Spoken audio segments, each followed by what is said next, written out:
পাগল নাকি আপনি? মরতে যাচ্ছিলেন কি জন্য?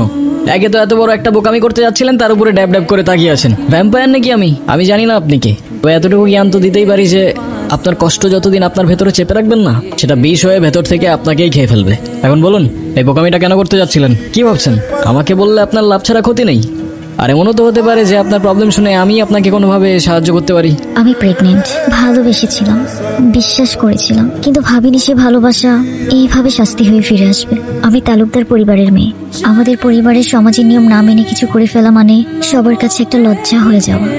আমার পরিবার যারা বলে মেয়েরা হচ্ছে ঘরের সম্মান, তারা যখন জানবে আমি বিয়ের আগেই কিচ্ছু বলবে না, শুধু চেয়ে থাকবে। আর ওদের ওই দৃষ্টিতে আমার বুকটা চিড়ে যাবে। ওরা বলবে না তুই মরে যা, কিন্তু আমি বুঝে যাব আমার মরে যাওয়াই উচিত। ভেবেছিলাম এখান থেকে ঝাঁপ দিলে হয়তো সব ঝামেলা এখানেই থেমে যাবে। না প্রশ্ন, না অপমান, না দোষ, কোনো কিছুরই সম্মুখীন হতে হবে না। ভিতরের চিৎকারটা এখানেই থেমে যাবে। এখান থেকে ঝাঁপ দিলে আপনার চিৎকার থেমে যাবে সে ব্যাপারে তো কোনো সন্দেহ নাই, কিন্তু যার জন্য আপনি এখানে আসলেন সে তো দিব্যি ঘুরে বেড়াবে, রাইট? তাহলে তুমি যাচ্ছ? আমি এই সুযোগটা কোনোভাবে হাতছাড়া করতে চাচ্ছি না। চাই না প্রজেক্ট, এটা আমার ফিউচারের জন্য খুবই দরকার। আমাকে দরকার নেই তোমার। তুমি চলে গেলে এরপর কি হবে? তুমি জানো যে আমি তোমার জন্য কি ভাবি না ভাবি, কিন্তু আমি যদি এখন বিয়ে ঠিয়ে করি তাহলে আমার সব গুলিয়ে যাবে। তার মানে আমি সব গুলিয়ে দিচ্ছি? কেন বুঝতে চাচ্ছ না? আমি যদি 6টা মাস সবকিছু ভালোভাবে হ্যান্ডেল করি তাহলে আমরা একটা স্টেবল লাইফ পাবো। আমরা? তুমি তোমার লাইফটা গুছাচ্ছ, সেখানে আমি কোথাও নেই। রাফিজ, প্লিজ তুমি তোমার পরিবারকে নিয়ে একটাবার আমার মামার সাথে কথা বলো। তোমার এক্ষুনি বিয়ে করতে হবে না, তুমি যা করে চায়না থেকে এসেই করো। আমার মামা, নানু ভাই সবাই রীতিমতো পাগল হয়ে যাচ্ছে বিয়ের জন্য। আমাকে শুধু 7 দিন সময় দিয়েছে, আমি আর পারছি না। রাফিজ, তুমি কেন বুঝতেছো না? সারাক্ষণ শুধু কান্নাকাটি করবা আর নিজেরটাই ভাববা। একটু আমারটা ভাবতে শিখো। একজন মায়ের পক্ষে নিজের সন্তানকে মেরে ফেলা এতটা সহজ না। বুঝলাম। আর তাই তো সেই প্রাণের সাথে সাথে নিজের প্রাণটাও থামিয়ে দিচ্ছিলেন। সবই বুঝলাম, কিন্তু এটা মনে রাখবেন যে আপনার ভুলের প্রায়শ্চিত্ত না সেই নিষ্পাপের জীবন দিয়ে হবে আর না আপনার জীবন দিয়ে। বাড়িতে চলে যান, সেটাই হবে যেটা আপনার তাকদিরে লেখা আছে। না না, আমি বাড়িতে যেতে পারবো না। বাড়ি থেকে আমার ওদের পছন্দ মতো বিয়ে করে নিতে হবে, যেটা আমার পক্ষে সম্ভব না। আপনি আমাকে বিয়ে করতে পারবেন? সত্যি না মিথ্যে? আরে বুঝাই বলেন না, আমি কিছু বুঝতে পারতেছি না, মাথায় ঢুকতেছে না কিছু আমার। ধরুন আমি আপনাকে স্বামী সাজিয়ে আমাদের বাড়িতে নিয়ে গেলাম, কিছুদিন পর আপনি ওখান থেকে চলে যাবেন। তখন তো আমার সন্তানের পরিচয় নিয়ে কেউ প্রশ্ন তুলতে পারবে না। তারপর রাফিজ যখন আসবে তখন বিয়ে করে নেব। আপনি কেনই বা আমার জন্য এত কিছু করবেন? একজন মায়ের জন্য এটুকু তো করাই যায়, বলেন? চলেন। গুনগুন তার পছন্দ মতো বিয়ে করেছে, এতে রাগ করার কি আছে? তুমি রাগ করো, অভিমান করো, আর যাই করো না কেন, এতে ওদের কিছু আসবে যাবে না। ছেলেটা ভালো ছেলে, আমার ধারণা গুনগুন এই ছেলের সাথে ভালো থাকবে। আমাদের উচিত এখন সব কিছু মেনে নেওয়া। আমার আর ভালো লাগছে না আমাদের পরিবারের সঙ্গে এরকম একটা ঘটনা ঘটতে পারে, আমি তো ভাবতেই পারছি না। আরে বলা নেই কনে কোত্থেকে একটা ছেলের সঙ্গে বিয়ে করে আসছে। আমরা তো কখনো সাহসই পাইনি এগুলো কল্পনা করার। আরে শত হলেও মানলাম গুনগুন আমার বড় অপার মেয়ে, কিন্তু ওই ছেলেটা আমার কি মনে হয় জানো, ভালো বংশের মেয়ে পেয়েছে না, ওটা দেখে ফাঁদ পেতে গুনগুনকে বিয়ে করে নিয়েছে। কিছু বলবা? না, এই সব কিছুর মধ্যে আমি একটা জিনিস বুঝলাম না। তা কি বুঝতে পারো নাই তুমি? তুমি এসবে রাজি কেন হলে? এত বড় রিস্ক যদি কেউ জানতে পারে তাহলে তো তোমারও তো একটা জীবন আছে। তোমার ভয় লাগলো না? আমার জীবন তো রিস্কের উপরেই চলে। আর তাছাড়াও সবার লাইফের পূর্ণতাতেই তো কারোর না কারোর একটা ইম্পর্টেন্ট ক্যারেক্টার থাকে। তো কে জানে, হতে পারে খোদার তরফ থেকে তোমার লাইফের সেই ইম্পর্টেন্ট ক্যারেক্টারটা আমি। Thank you. তোমার মতো মানুষ তাকদিরে থাকলে হয়তো জীবনটা অনেক সহজ হয়ে যেত। তোমরা তো নিজেরাই পছন্দ করে বিয়ে করছো, তা তোমাদের প্রথম দেখা হয়েছিল কোথায়? ঢাকায়। গাজীপুর। মানে ঢাকায় গাজীপুর সাফারি পার্কে। আসলে নানু ভাই, আমি সাফারি পার্কে ঘুরতে গিয়েছিলাম, ওখানেই আতিফের সাথে আমার প্রথম দেখা হয়। সেটা তো বুঝতেই পারছি। সেখানে গিয়ে বাঘ, ভাল্লুক, হনুমান এ সমস্ত দেখার পরে আসার সময় একটা শিয়াল ধরে নিয়ে চলে এসেছিস। হেই, তুই থামবি? শোনেন, ওই যে একটা কথা আছে না, নদীর পানি কিন্তু সাগরে গিয়ে মেশে, আর কুয়োর পানি সাগর তো দূরের কথা, নদীর ধারে কাছেও তো যেতে পারে না। মামা, এটা কিন্তু আপনি ভুল বললেন। সাগরের পানি যতই হোক না কেন, শেষ পর্যন্ত তৃষ্ণা মেটাতে কিন্তু আপনাকে ওই ছোট্ট কুয়োর কাছেই আসতে হয়। কি আর জবাব দিয়া হয় মেরা ভাই। তোমার মামা যতই রাগ দেখাক, আমার কেন যেন মনে হয় তোমাকে অনেক ভালোবাসেন উনি। আমি তো শুধু অভিনয়ের নামে এসেছিলাম, এখন অভিনয় করতে করতে যে আমি তোমার পরিবারের মায়ায় পড়ে যাব সেটা আমি বুঝতে পারিনি।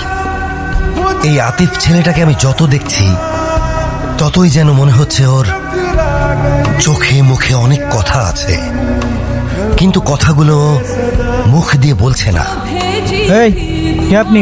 কারে চাই? গুনগুনের বয়ফ্রেন্ড। বয়ফ্রেন্ড?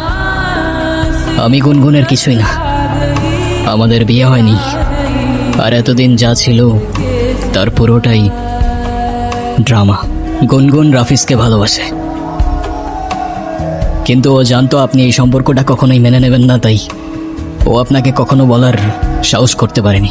যখন আপনারা গুনগুনের জন্য বিয়ে ঠিক করতে ব্যস্ত ছিলেন, ও কার সঙ্গে ভবিষ্যৎ গড়বে তা খুঁজতে ব্যস্ত ছিলেন, তখন ও লড়ছিল একা, আর ওর ভালোবাসার মানুষটাকে বোঝানোর চেষ্টা করছিল যে আমাকে বিয়ে করো, না হলে আমি অন্য কারোর হয়ে যাব।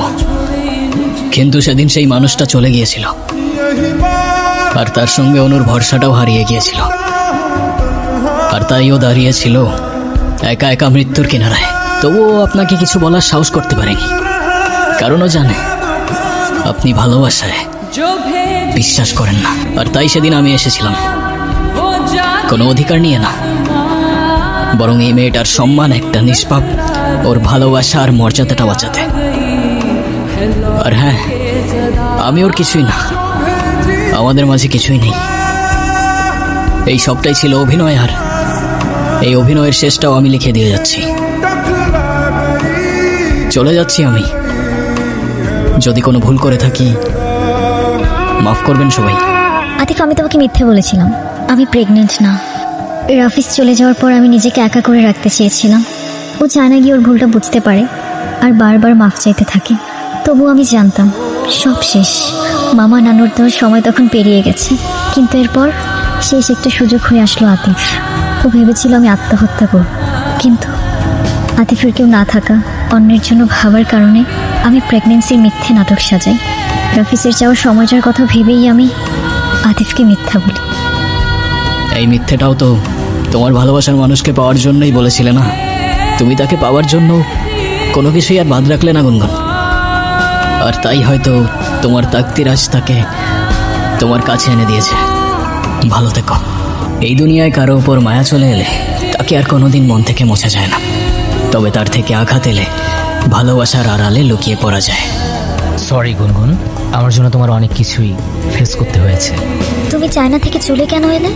আরে এলাম, চায়নায় অনেক কিছু করার সুযোগ আছে। আরে চায়না গিয়ে এবার কি হয়েছে জানো? আমার নতুন কিছু বায়ারের সঙ্গে পরিচয় হয়। ওরা তো বাংলাদেশে ব্যবসা করতে আগ্রহী, এর জন্য ওরা পার্টনার খুঁজছে। তোমার মামার তো অনেক সম্পত্তি, তোমার মামা কি তার ভাগ্নিকে খালি হাতে বিয়ে দিবে?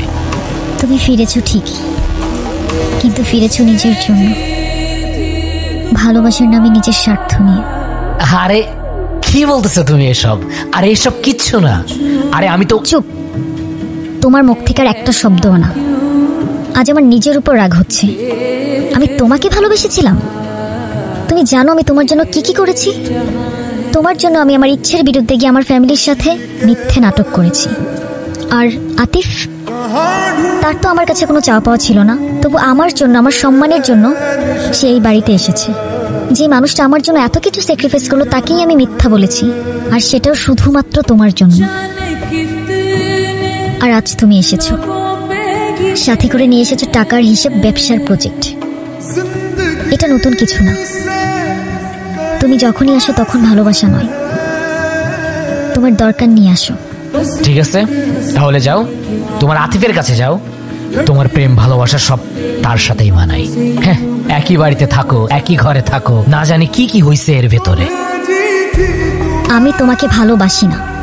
তুমি এখন এই মুহূর্তে এখান থেকে চলে যাবা। যাও। তুমি এখানে? আজকে তো আমাকে কারো চোখেই পড়ছে না, অথচ এই মানুষটাই আমাকে দেখেছিল তার হৃদয়ের গভীরে থাকা লেন্সে। সে দেখেছিল এমন ভাবে যেভাবে দেখা যায় দুপুরের মায়া ভরা রোদ, যেভাবে অনুভব করা যায় না বলা ভালোবাসা। আমি ছিলাম হয়তো তার ফ্রেমের বাইরের কেউ, তবু সে আমায় রেখেছিল তার গল্পে, দেখেছিল এমন ভাবে যেভাবে দেখে শুধু সেই। এই তুমি এই কথাগুলো কিভাবে জানলা? তুমি এখনো ঘুমাওনি? ঘুমাচ্ছে না এখন, আর এসব জেনেও কি? সে তো তার তাকদিরে লেখা মানুষকে পেয়েই গেছে। আমি তো শুধু একটা ছায়া ছিলাম, আলো তো ছিল অন্য কারোর জন্য। চায় না জিনিস, তাই ভেঙে যাওয়ার আগে ছুঁড়ে ফেলে দিয়েছি। তুমি যখন আমার ডায়েরিটা পড়েছো, তার মানে আমার ভাঙা স্বপ্নগুলোকেও দেখেছো। তোমার তাকদিরে আমি আছি কিনা সেটা আমি জানি না, তবে সেই ছোটবেলা থেকেই একটা জিনিস চাইতাম জানো, একটা ঠিকানা যেখানে সন্ধে হয়ে যাওয়ার পর কেউ বলবে তাড়াতাড়ি ফিরে এসো।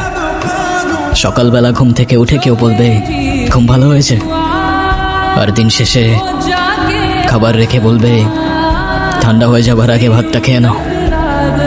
এখন তুমি যদি বলো আমি তোমার তাকদিরে আছি, তাহলে আমার সেই ঠিকানার নাম হয়ে যাবে তুমি। এখনো যদি না বুঝো, সেই ঠিকানায় আমি দাঁড়িয়ে আছি তোমার সামনে, তোমার হয়ে।